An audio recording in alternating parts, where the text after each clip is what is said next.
نبی پاک صاحب الاولاق سید عالم صلی اللہ علیہ وسلم نے فرمایا کہ ایک شخص رات کو ارادہ کر کے سویا تھا کہ سویرے تہجد پڑھوں گا۔ ایک تو وہ ہے جس کا ارادہ ہی کوئی نہیں، فجر پڑھنے کا بھی ارادہ ہی نہیں، سرے سے پروگرام ہی نہیں۔ اس کو پتہ چل گیا کہ ڈاکٹر نے کہا تھا 7-8 گھنٹے سونا ہے، تو اب وہ ٹائم دیکھ رہا ہے 2 بجے سو رہا ہوں، 10 بجے اٹھ جاؤں گا۔ اس کی بیچ میں نیند ہے، صحت ہے، ڈاکٹر کی تنبیہ ہے، پر فجر تو شامل ہی نہیں۔ حالانکہ اس بات کو اچھی طرح سمجھ لیں، اگر آپ کا فجر پڑھنے کا ارادہ ہے اور 4 بجے کا 3:45 بجے کا آپ نے الارم لگا لیا ہے، تو 2 دن آپ کو الارم جگائے گا، تیسرے دن آنکھ خود بخود کھل جائے گی۔ انسان کی نفسیات ہوتی ہے کہ 2 دن وہ کسی چیز بھی اپنی عادت کو سونے جاگنے میں پکا لے تو تیسرے دن وہیں اس کا وہ مزاج بن جاتا ہے۔ تو اگر نیت ہی نہیں، ارادہ ہی نہیں، پروگرام ہی نہیں، تو کیسے آنکھ کھلے گی؟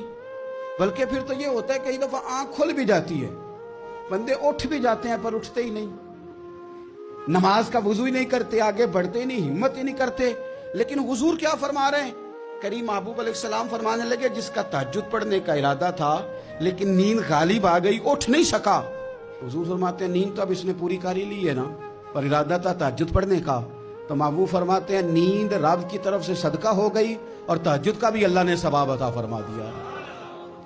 ارادے صاف کرے، پکے کرے، نیتیں کھری رکھے، نیت صاف رکھے، اخلاص پیدا کرے، تو پھر تو گھر میں بیٹھے بیٹھے بڑی نیکیوں کا ثواب ملتا ہے۔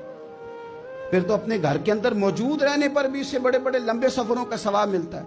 حضرت انس بن مالک رضی اللہ تعالیٰ عنہ فرماتے ہیں ہم تبوک سے واپس آ رہے تھے تو نبی پاک علیہ السلام نے فرمایا ہمارے کچھ بھائی ہیں بھائی جو بیٹھے مدینے میں ہیں، پر ہم نے جو گھاٹی بھی طے کی، جو سفر بھی طے کیا، وہ ہمارے ساتھ ہی تھے۔ بیٹھے کہاں ہیں؟ مدینے میں، پر ہم نے جتنا سفر طے کیا وہ ساتھ ہی تھے۔ حضرت انس بن مالک کہتے ہیں ہمارے تو کان کھڑے ہو گئے کہ بیٹھے بھی گھر ہیں اور ہمارے ساتھ ہیں۔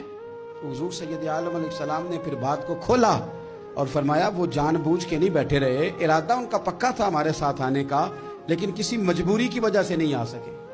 کوئی بیماری نے آ لیا تو نہیں آ سکے، چونکہ وہ مجبوری کی وجہ سے نہیں آ سکے، آ نہیں سکے، لیکن رب کریم نے ہم جس سفر سے گزرے ہیں اس کا اجر انہیں عطا فرمایا ہے۔ ثواب میں، اجر میں وہ برابر کے شریک ہیں، چونکہ ان کا ارادہ پورا تھا، پروگرام پکا تھا، وہ آنا چاہ رہے۔